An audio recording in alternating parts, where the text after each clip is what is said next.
it for the audio, or you can even watch back. Giving players all the props, or put them on blast. We don't give no hot takes, only talk facts. We're giving all our devotion, riding high on this wave of emotion. Going all out, yeah, cause this is our time. No, ain't no stopping us till we reach the finish line. All in, we came here to win. We're gonna give everything. S-I-C-K on the run. S-I-C-K, sick, on fire, we're ready to fight. We'll bring the house down tonight. S-I-C-K on the run. S-I-C-K, sick. Play it on the car ride, play it when you lounge. X and O, you know that we can hold it down. Shout out to my man Sammy, got it off the ground. And to all the listeners tuned in right now, got debates, analysis, and speculation. This is sports talk for the new generation. You know where to find us, got a reputation. Sick podcast, your #1 sports destination. We're giving all our devotion, riding high on this wave of emotion. Going all out, yeah, cause this is our time. No, ain't no stopping us till we reach the finish line. All in, we came here to win. We're gonna give everything. S-I-C-K on the run. S-I-C-K, sick, on fire, we're ready to fight. We'll bring the house down tonight. S-I-C-K on the run. S-I-C-K, sick. S-I-C-K is the sickest podcast. Tune in for the audio, or you can even watch back. Giving players all the props, or put them on blast. We don't give no hot takes, only talk back. S-I-C-K, S-I-C-K, S-I-C-K, S-I-C-K, S-I-C-K, S-I-C-K. All in, we came here to win. We're gonna give everything. S-I-C-K on the run. S-I-C-K, sick. S-I-C-K, it's the sickest podcast. Tune in for the audio, or you can even watch back. Giving players all the props, or put them on blast. We don't give no hot takes, only talk facts. We're giving all our devotion, riding high on this wave of emotion. Going all out, yeah, cause this is our time. No, ain't no stopping us till we reach the finish line. All in, we came here to win. We're gonna give everything. S-I-C-K on the run. S-I-C-K, sick, on fire, we're ready to fight. We'll bring the house down tonight. S-I-C-K on the run. S-I-C-K, sick. Play it on the car ride, play it when you lounge. X and O, you know that we can hold it down. Shout out to my man Sammy, got it off the ground. And to all the listeners tuned in right now, got debates, analysis, and speculation. This is sports talk for the new generation. You know where to find us, got a reputation. Sick podcast, your #1 sports destination. We're giving all our devotion, riding high on this wave of emotion. Going all out, yeah, cause this is our time. No, ain't no stopping us till we reach the finish line. All in, we came here to win. We're gonna give everything. S-I-C-K on the run. S-I-C-K, sick, on fire, we're ready to fight. We'll bring the house down tonight. S-I-C-K on the run. S-I-C-K, sick.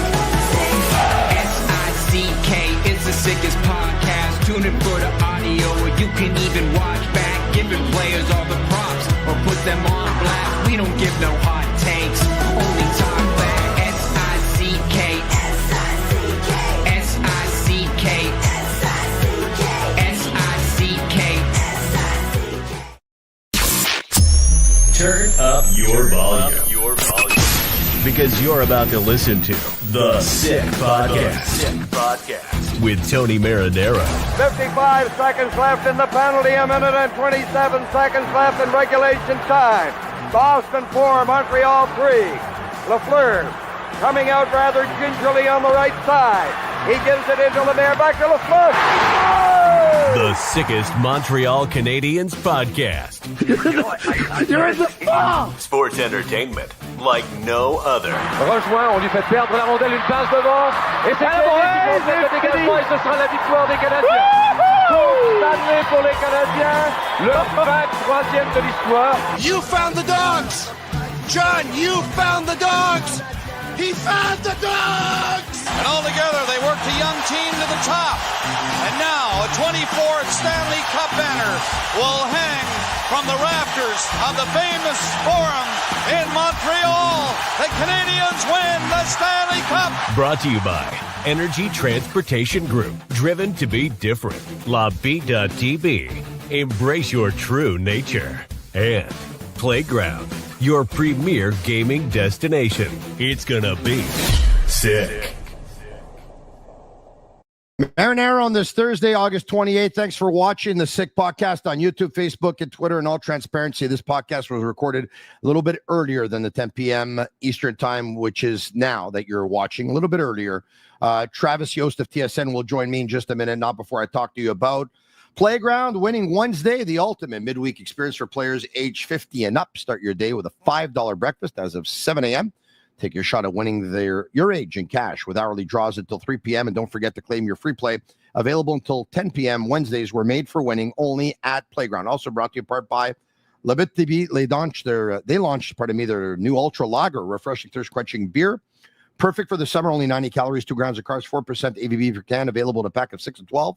In grocery stores all around the province of Quebec. It's ultra light, ultra refreshing. It was a couple of days ago that I read a piece on tsn.ca from Travis Yost, where he took a look at all the teams in the National Hockey League and actually took a look at their center ice position and their centermen and ended up grading them in tiers. And I believe it went from tier 1 to tier 5, with tier 1 being the best. Travis is here to talk about his article and explain it to us. Travis, how are you? I'm doing great. Tony, let him know we're like brothers. We just found out 20 minutes ago. As a matter of fact, we did. You're in Utah, and I mentioned to you that my son is in Utah as we speak, so you aren't too far from him, it's kind of cool. And he's gonna come beat me up for my grade on the Montreal Senators. No, he won't do that. He's not a Canadiens fan, actually. He doesn't like hockey for whatever reason, but anyway, that's okay. So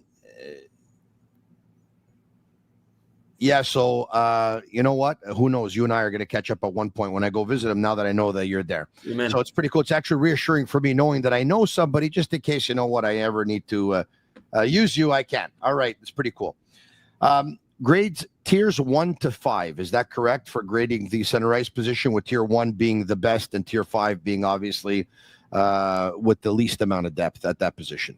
That is correct. And a couple key hallmarks that I think are worth doing for housekeeping purposes. So we started with goalies, then we did defense, then we did the wingers, then we did the centers. A key tenet here, and I'm sure we'll talk through it, but a key tenet is you are analyzing both the magnitude of what that depth chart can offer. So if I've got a stable of high-end wingers, I'm going to be in a tier 1 group, right? If I have just one quality center, I'm probably going to struggle because that one center is only going to be able to play 22 to 24 minutes a night, right? And so I am measuring on aggregate, right? I am measuring every depth chart across the league at every single position based on the likelihood of deployment, and then weighting based on expected ice time. So, for example, if I just so happen to have a Connor McDavid and a Leon Draisaitl in my top 6 as centers, I wouldn't put Tony and Travis as number 3 and number 4C and expect a tier 1 grade, but I can pretty much get away with anything else, right? So it's very much a blended effort here. I hear you. Why don't we bring up the chart, the graphic, if we can? There you have it. Tier 1, Colorado, Dallas, Edmonton, Florida, Tampa Bay, Toronto, and Vegas. We'll get to tier 2 after. We'll get to tier 3 after that, tier 4 after that, and then finally with tier 5. Colorado. You have Nathan McKinnon, who's has to be, let's just say, one of the top 4 players in the world on everyone's list. Is that safe to say? It is very safe to say. I think I'd have him inside of my top 3 right now because I think he leapfrogged Austin Matthews for that 3rd spot last year. if you talk forwards and the best forwards in the world, I think the order can change, but Connor McDavid, Leon Draisaitl, Nikita Kucherov, and Nathan MacKinnon is the list. That's what I think. I might put Matthews 4, Kucherov 5, but I think I'm in agreement with you on that. Wow, you would put Matthews ahead of Kucherov? I wouldn't do that. The goal scoring, the ability to find, it boils down to that. They're both sensational players, right? Yes. You're squinting here, but the where I go is it is incrementally harder to find the guy who can score 55 goals in a season than it is to find the 100 assist, machine making playmaker that Kucherov is. And by the way, at any given moment in any given year, these two can flip back and forth, right? They're pretty close in talent, but I want the goal scorer if I have to pick between the two. So I'll tell you where I weigh in on this. I think one has clearly shown over the course of his career, and yes, you can say that he's had some pretty good teams. One has clearly showed that he's a much better clutch player than the other. No doubt, unarguable. And honestly, Tony, I don't think there's a single counterpoint to that argument. To the extent that there is one, I think you can make a pretty good argument that the team. I'm a Bills fan. I bet Canadiens fans who follow me know I'm a Buffalo Bills fan. It's almost like, in many respects, blaming the team result on Josh Allen individually for playoff performances. And it's not. I think it's a bit of a two-sided coin with Matthews. The playoff performance hasn't been there relative to his regular season production. But if you look around that team, especially, it's why Mitch Marner wrote his way out of that market, right? Yeah. There are so many guys who have seen such horrific drawdowns in performance that it's the opposite of the rising tide lifts all boats. I think there's a bit of an anchoring effect, but honestly, it's only incumbent on Matthews to change that reputation and that narrative at that point. It's on him. I hear you. So let's go back to the Colorado Avalanche. Nathan MacKinnon, it starts there. Obviously, the acquisition last year of Brock Nelson. Do you factor in the fact that Martin Necas can play center, but is a winger for now? Yeah, so there are obviously about a dozen of these edge cases. Another great example, edge case, Tage Thompson, right? Was a center, moved out to wing because of injury last year. It's like, well, where do you want to slot him, right? To me, that's a luxury a team has, that I can move that guy in and out. Marty, I kept on the wing for the purposes of this. So I do try and take a stab on if a player, let's say, I'm going to give you a hypothetical. If he's been utilized on the wing 80% of the time, I'm likely going to keep him as a winger, right? However, I'll give you a counter example. If the team is talking in the offseason about a clear initiative, and Philadelphia and Trevor Zegras would be a good example of this. Yes. Philadelphia intends to play him at center. And even though he has been a winger really since the 2023 season, Philadelphia, clear as day, is putting him as the second line center to start the year. That is the plan right now. And by the way, you look further down, we'll get to the tier. I understand that, by the way, because he does not play like a Philadelphia Flyer winger. Having said that, probably neither does Michkov, but that's probably why they want to play Zegras at center, because how many of those guys do they want on the wing? Michkov is not your best 200-foot player. I think he's a blue line in player. He's a lethal one at that. He had an amazing rookie season. But I can understand that point. By the way, in terms of players who can play center and also play the wing, and Draisaitl's another name that we've seen at both. Matthew Barzal's another guy with the New York Islanders, but we'll talk about them a little bit later on.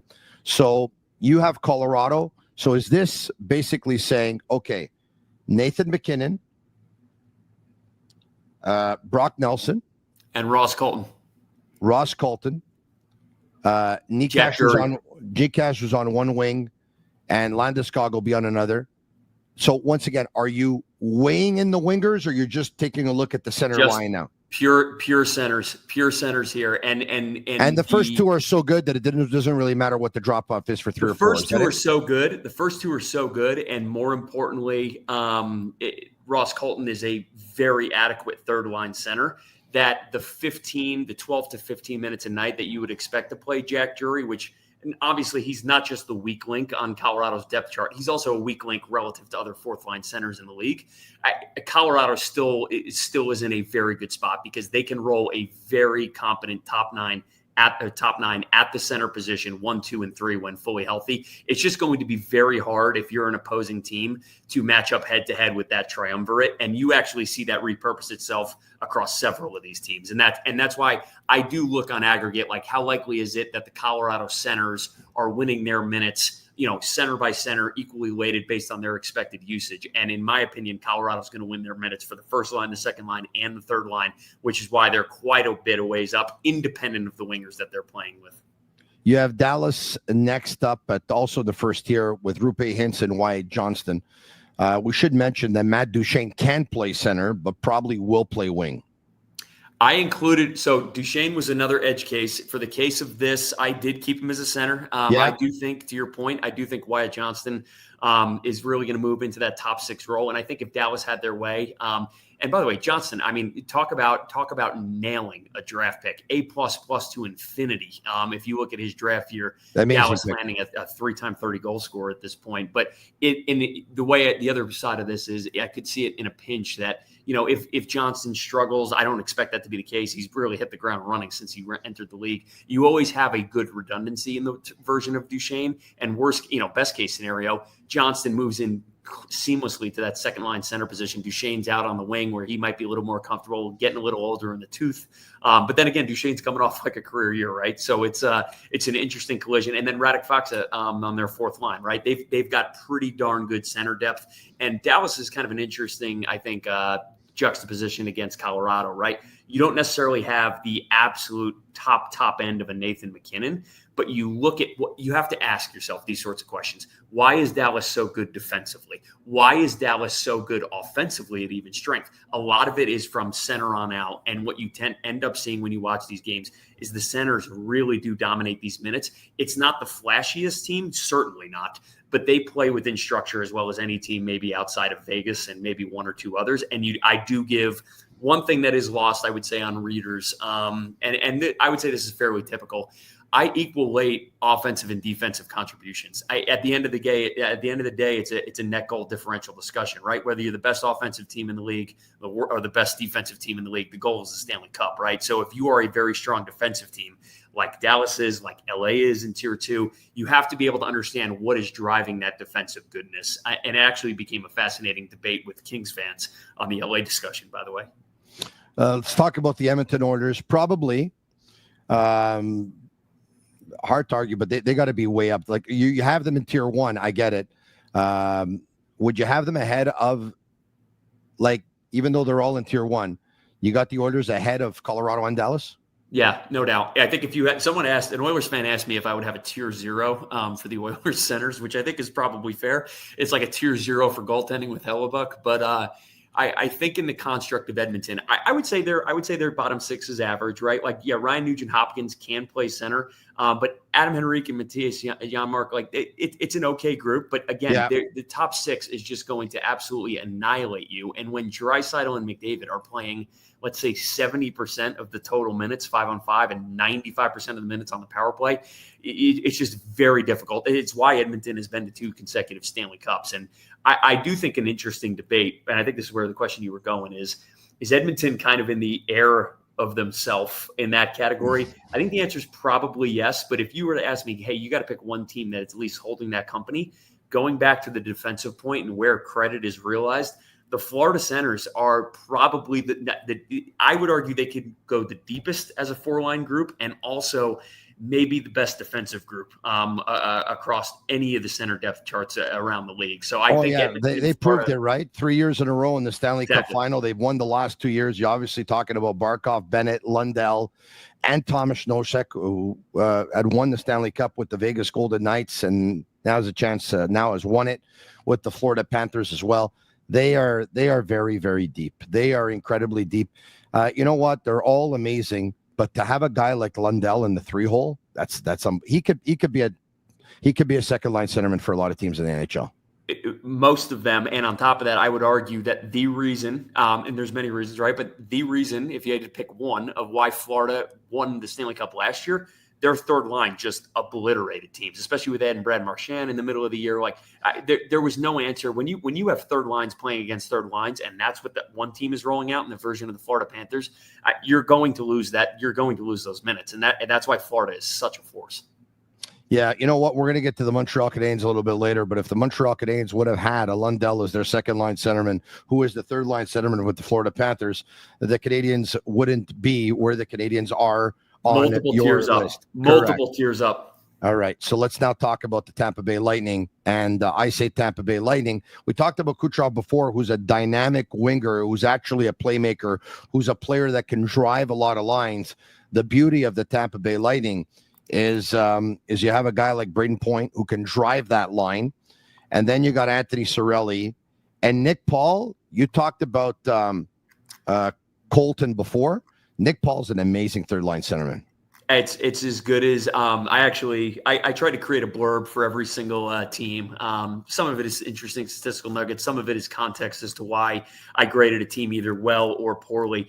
And I think the find of Nick Paul, he was part of that Matthew Joseph trade with the Ottawa Senators about a year and a half back. And it's Paul was an adequate player in Ottawa, but Tampa clearly found a player that was buried on a depth chart playing bottom 6 minutes where they saw, hey, look, he can fill a meaningful hole on our third line. We can scale up his minutes a little bit. We can definitely put a better quality line mates around him in Tampa than Ottawa was.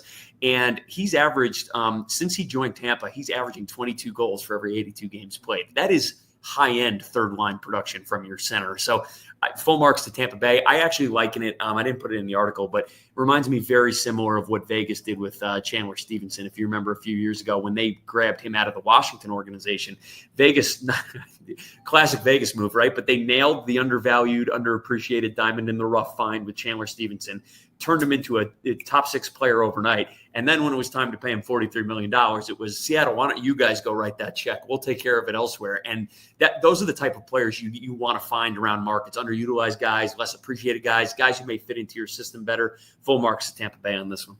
Toronto Maple Leafs, if you would have did this exercise several years ago, mind you, it's still not too shabby, when they had Austin Matthews, who they still have, and John Tavares, who they still have, but they also had Ryan O'Reilly. Remember that? Jeez, you would have probably needed a tier 0 for that one as well, because they were unbelievable back then. But they're not too shabby because, once again, they have Austin Matthews and they have John Tavares, and the Toronto Maple Leafs down the middle will have Nicolas Roy, who was acquired in the trade for Mitch Marner, of course, with Vegas. He's a big guy. He's a role player.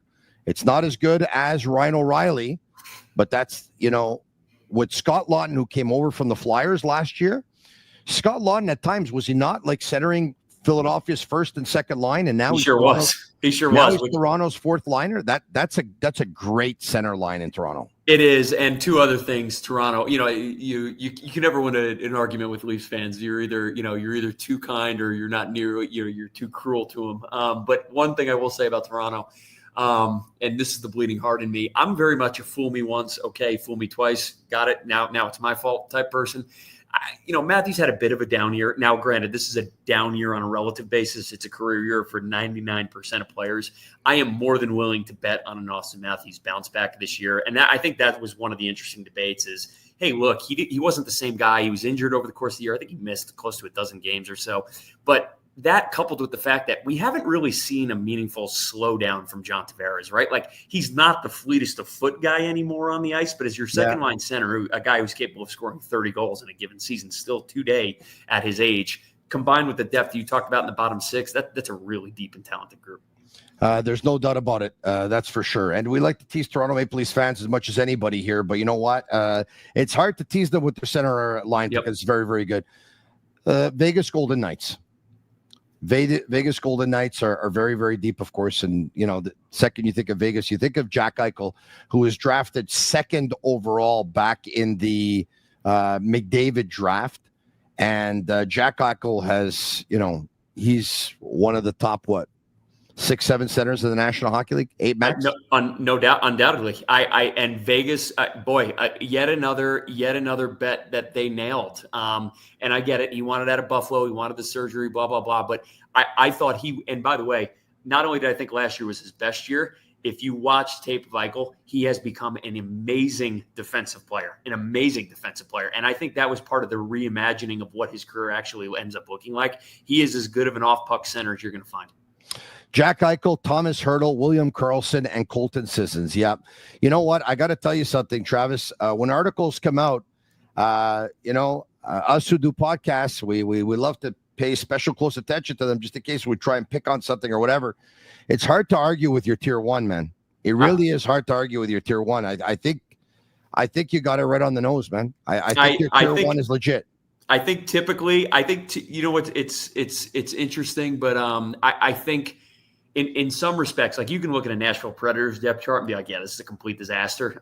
It's harder to differentiate really the top end, and you don't want to make it, the standings or the power rankings, right? Because these teams aren't built that way. Some teams that are insanely good do have deficiencies somewhere. And the opposite is true. Some really bad teams, Sabres being a good example of it, actually have talent in some areas, right? So you really do want to measure each position group on its own merit. So I will take your endorsement I appreciate the endorsement on tier one. I will tell you where I disagree with you. Okay. Now, I'm going to skip tier 2 and tier 3 for a second. The first team I see on that tier 4 is the Anaheim Ducks.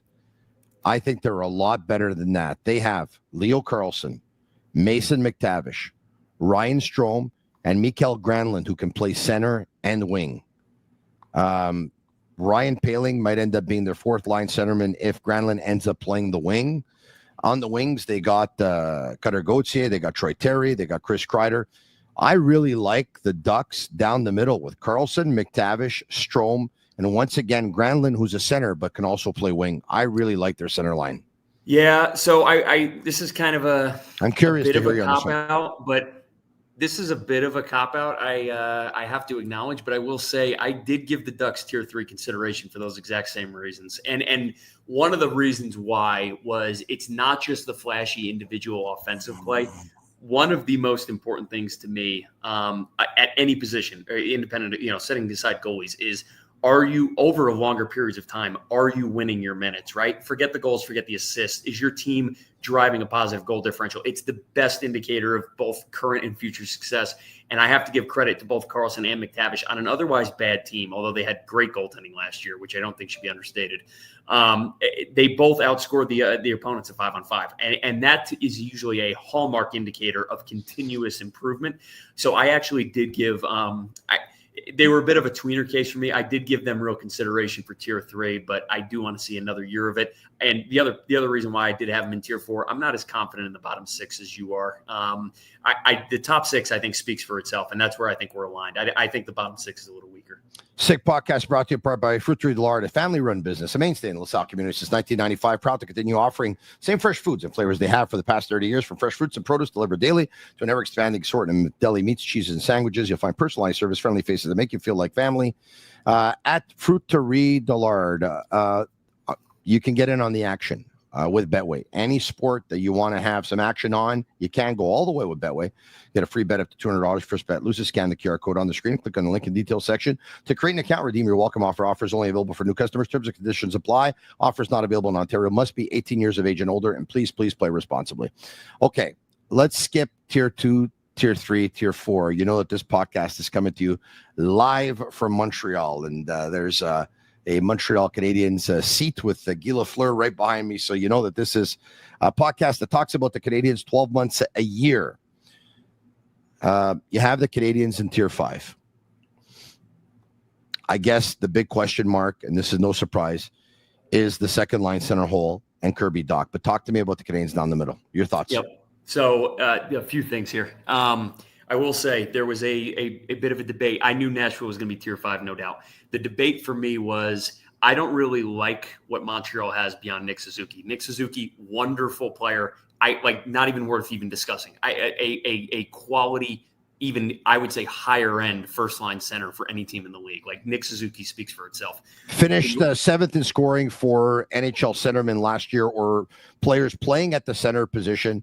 I think the NHL Network had him in their top 10 centers in the National Hockey League. I'm just curious, for the sake of discussion here, where do you have him? Where do you rank him? Without going through one, I would have him in the top 12. I would have him in the top 12. Yeah, that's fair. Yeah, for sure. No doubt about it. But this is where and I think some Canadiens fans were like, yep, I kind of agree. It's a weakness of the team. Little backdrop, little context. Montreal, when I went through the tiers, and I think it's worth spending a little more time on, since you gave me such a beautiful, hey, remember, I'm in Montreal. I'm going to give you a knuckle sandwich if you speak too poorly. You know what? I think even the diehard Canadiens fans, I think they're going to have a lot of them that are going to agree with you that the Canadiens' weakness is probably their depth down the middle. Yep. I had, for backdrop or context, for goaltending, I actually had Montreal in tier 2. I think Montembeault has done an incredible job. I think he is a tier 2 goaltender at this point. Defense and the wingers, I had, especially with the defensive upgrades for the first pair, I had them both as tier 3. So tier 2, tier 3, tier 3, you're already talking about a playoff team. This is where the deficiency is. And the heartburn I have is really Pierre Maguire tells me, pardon me, that he thinks the Canadiens have assembled one of the top 3 or 4 defensive cores in the entire National Hockey League. So that could be a good discussion down the stretch. I would debate that one. I would debate definitely better. No doubt about it. Better. Definitely have a high-end first pairing. Hold on I think it's a little more. I think it's debatable. But this was not planned. We're going to talk about the centers, but okay. I know you have a wealth of knowledge, so we can talk defense and we can shift from forwards to defense, centers to defense, no problem. Let's just say Gooley Dobson, Matheson Carrier. Yep. Lane Hudson and Struble and or Jacky. Where do you think the room for improvement is, considering that you put them in the 3rd tier? Well, a couple things here. Number one, you're relying on. I think Dobson and Hudson. I think Dobson speaks for himself, and I think Hudson is already a high end player. Right, another year forward in development, I think would. Him giving another year of confidence that he is that guy, I think pushes them closer to tier 2. Don't be scared. Say it. He's a phenom. Don't be scared. There's no doubt. It's all right. There we go. He said it. Yeah. It's inarguable.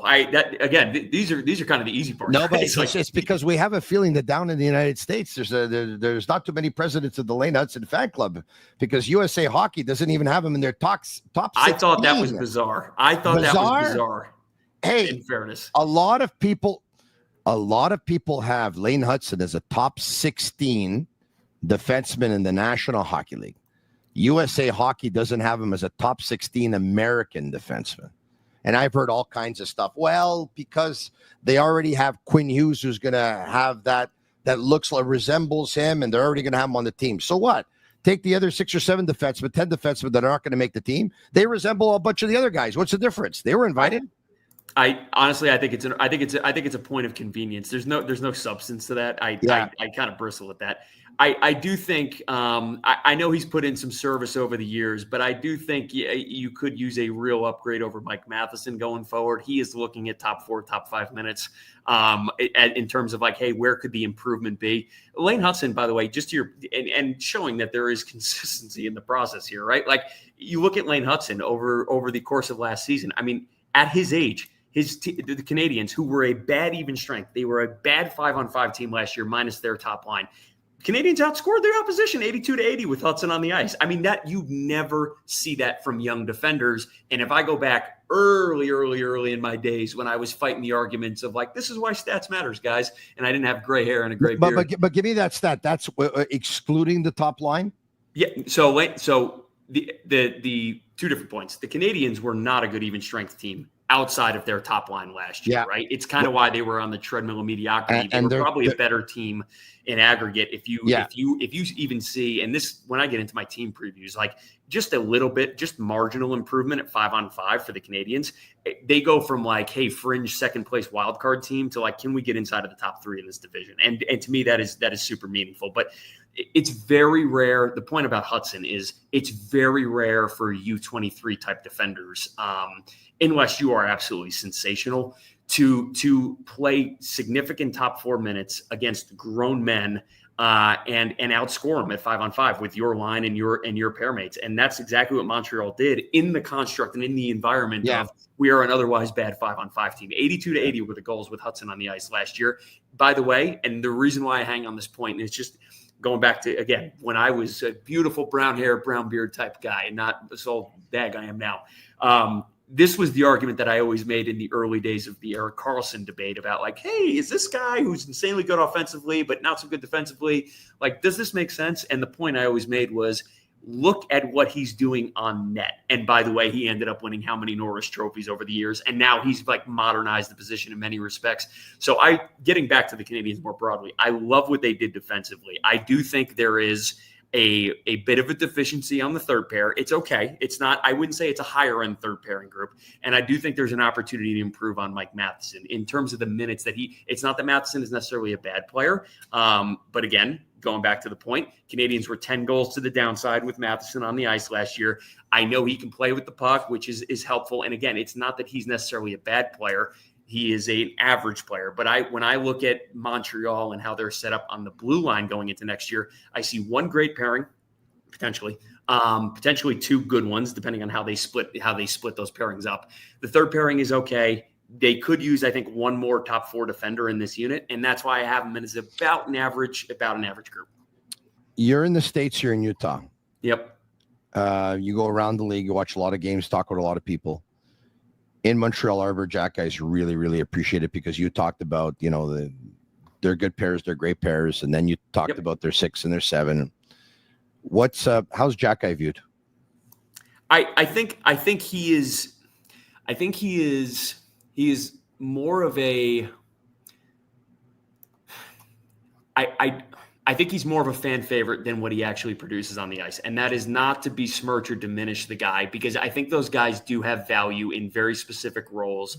The beloved penalty killer, the guy who's going to be the enforcer type when you need that a handful of times of the year. And by the way, he's not getting played off the ice necessarily. But the whole point of this exercise is I need to compare him to other guys that may potentially be living on third pairings right now today, right? And if I look at like, let's say what Ottawa's bringing out to the table, right?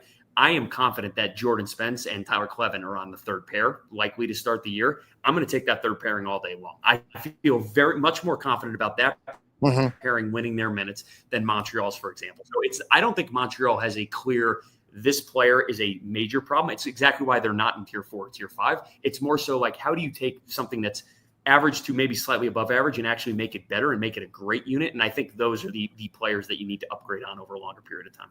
So let's go back to the exercise we started with, and we're going to finish with this now. The Canadiens, in your opinion, out of 5 tiers, with tier 5 being the least effective and the least amount of depth, the Canadiens and the Nashville Predators are in tier 5 of center ice depth in the National Hockey League.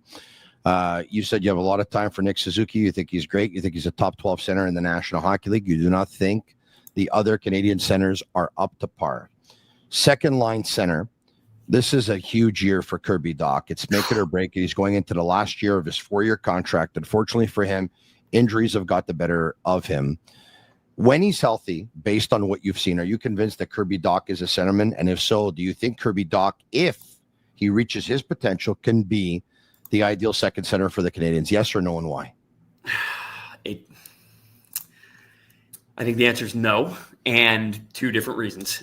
Durability and reliability is a skill, and he doesn't have it. Last 3 seasons, 47% availability rate. And I understand one season was significant. I think he played 5 games or something to that effect. But even in the minutes that he is playing, especially in the minutes that he's playing the center position for last year, great example. We talked about Montreal was kind of a one-line band at even strength, right? And they were good in other areas. They got great goaltending, but like the second, third, and fourth line were not carrying their weight on a relative basis. Kirby Dach, do you want to take a guess on what the even strength goals were with him on the ice last year?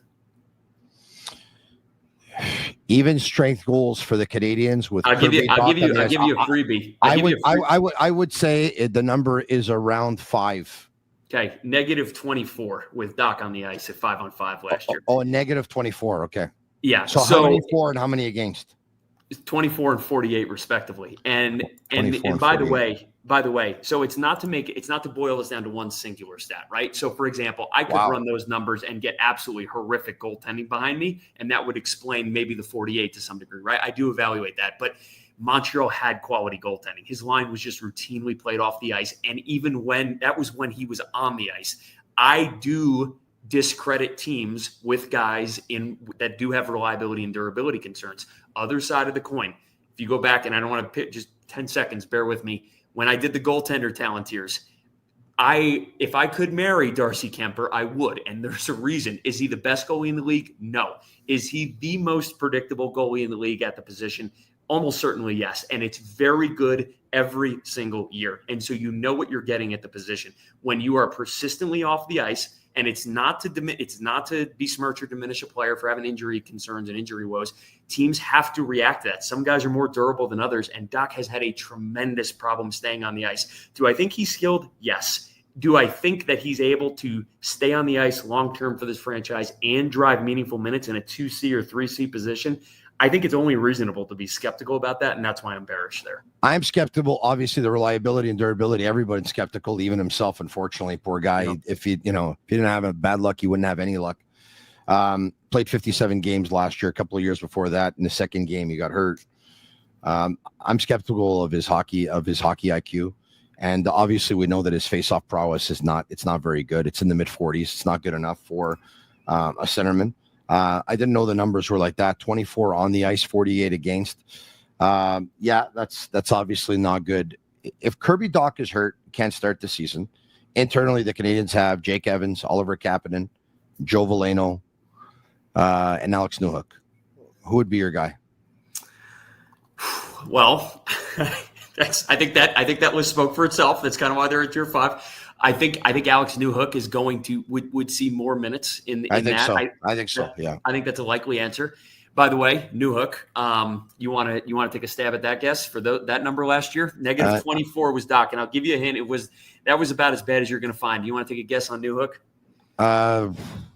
Negative 18. Yeah, that's why they pay you the big bucks, negative 20. But it's more to the same point, right? And by the way, this kind of persisted. I even got into it with Canadiens fans, like in a good way, a discussion about, what are you counting on from Jake Evans, right? We love Jake Evans. And I was like, I do like Jake Evans. I think he's a quality fourth line center. You have this massive void at the 2C and 3C position, and very few bullets in the chamber internally that you can say that guy's plug and play, right? And then you compare this to other depth charts around the league, and it's like you can see where the flexibility may come from if they get into a jam. Montreal not only has no flexibility, there is, I don't want to say it's the base case, but there is a very possible scenario where once again the Canadiens make the playoffs this year. Once again, they are a high-end one-line, 1 or 2 pairing team with great goaltending, and they figure out ways in other elements in other game states to pick up extra goals and win those minutes. I think that's very plausible. It's why they're a good team. But this is a clear, massive hole, and no one is going to convince me otherwise of this. If you're in the Canadiens front office right now, to the extent that something keeps you up at night, this specific position group and the 2C and the 3C, there is no way this is not the part that keeps them up at night. What a conversation this is. When the season kicks off, by the way, in the month of October, I need to have you as a regular collaborator on the Sick Podcast. If Let's do it, Tony. Once every other week. Okay. An ending. Last one. You're going to play GM. Okay. You're Kent Hughes. You have Nick Suzuki. You take a look at your second line. You need a second line center. But every team values the center ice position, right? When they have 2 good ones, they want to have 3 good ones. When they have 3 good ones, which team do you think the Canadiens should look at, identify a player, and say, you know what? This team has a lot of depth at center ice position. This player could probably be had. And you know what? He's a player that probably is under the radar. That, you know what? He could probably be a lot better with the Canadiens than he is with the team that he's with. Is there, because, Mason McTavish's name came up, all summer and stuff like that. I don't see why the Anaheim Ducks would trade Mason McTavish. I really don't. Like, he's an ideal second line centerman for every team in the league, including theirs.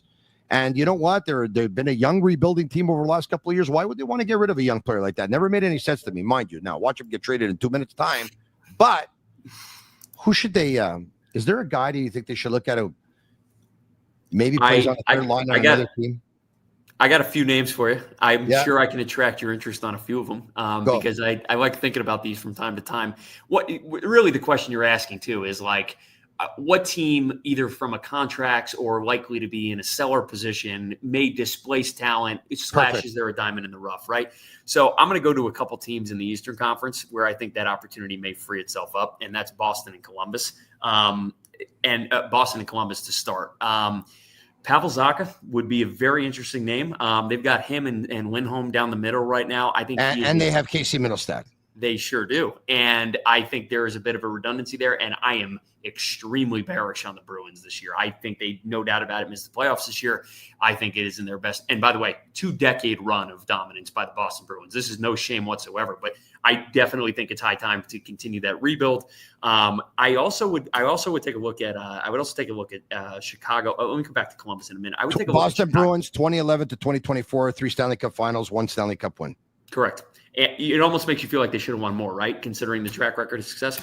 I will say this.